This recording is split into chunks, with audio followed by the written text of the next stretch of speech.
Ils sont 4500 à s'être déplacés, tous réunis pour 5 jours dans ce centre de conférence de Johannesburg.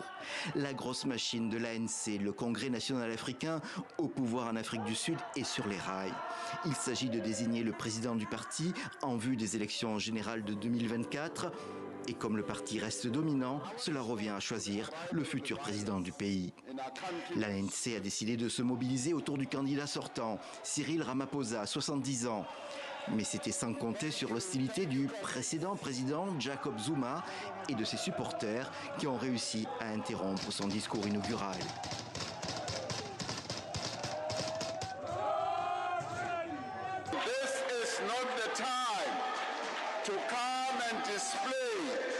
Ce n'est pas le moment pour avoir ce genre de comportement tapageur en présence d'hôtes internationaux.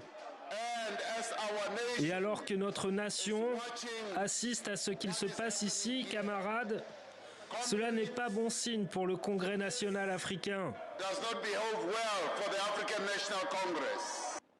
Finalement, le président sud-africain a réussi à prononcer son discours, à la fois bilan de son premier mandat et programme pour le second. Mais cette profonde division du parti est une nouvelle épreuve pour Cyril Ramaphosa, englué dans un scandale de liasses de billets retrouvé chez lui. Il y a quelques jours seulement, il a échappé à une procédure de destitution à l'Assemblée nationale.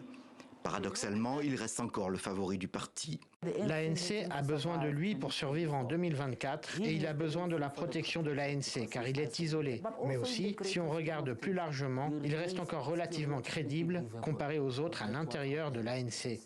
Au pouvoir depuis la fin de l'apartheid, l'ANC recule à chaque élection depuis 10 ans. Les Sud-Africains lui reprochent son incapacité à améliorer leur vie quotidienne et les innombrables scandales de corruption à tous les niveaux de responsabilité. Pour le moment, l'opposition est restée divisée et faible, mais au Congrès national commence à monter la peur d'une défaite aux élections générales en 2024.